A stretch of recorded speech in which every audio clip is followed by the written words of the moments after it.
Today I saw a picture of Jude with a child.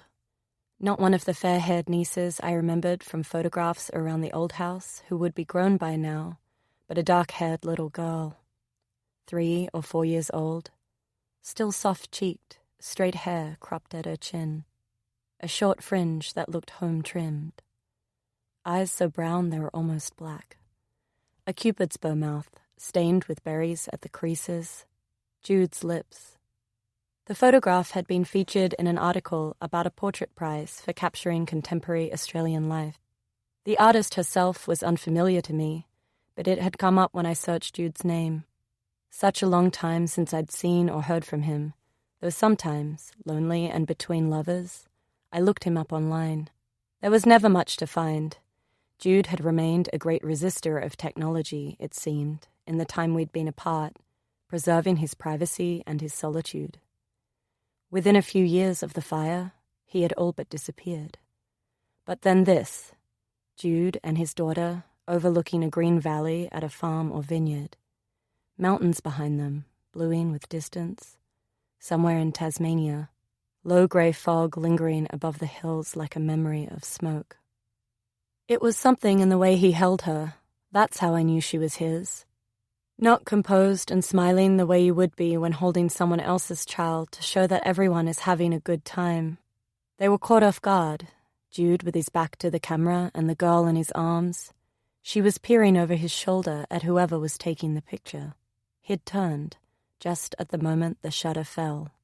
His lips parted, as if about to speak. His face had aged, skin creased and papery at the corners of his eyes and the folds of his neck, which looked sunburned and tender, his hair cut shorter now. If I'm 37, Jude would be 55. Old, perhaps, to be a first-time father, and he did look tired, a dark patch beneath each eye like a stain, a new vulnerability to his expression. It was a beautiful photograph, and I was surprised how much that hurt. The greens lush and saturated, like a country fresh with rain. Color so rich I could almost taste the earth, the water in the air. The little girl's expression, solemn and soft. The art of it, the intimacy of that gaze. Briefly, it seemed like I had stumbled across an image from another life, that what I had seen was none other than the unrealized possibility of our long-ago love.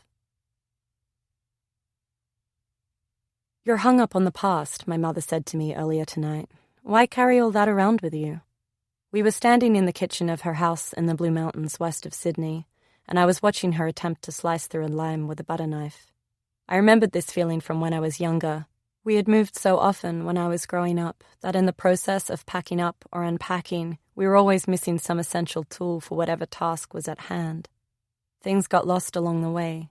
We made do with what we had. I'd been trying to describe what it felt like to be back here, staying in her spare room again after living overseas for so long. It was like time collapsed along with distance, I said, though I'd had the sense not to mention Jude or the photograph. She hadn't understood. She thought I was talking about something else. "You can still have a baby if you want one," she said, sawing bluntly at the fruit. "Isn't that what the doctor said?" In New York, I'd sent plastic vials of my blood in the mail to a clinic in Manhattan. I was asking a question about fertility, which is to ask a question about time. My results had come back indicative of a diminished ovarian reserve. In my confusion, my shock, I heard reserve and thought of reservoirs, of lakes, of rivers, depleting natural resources, my body like a body of water. Without asking any further questions, I hung up on the specialist mid-sentence and called my mother. "Come home," she'd urged. "Get a second opinion. There's no shame in coming home, you know."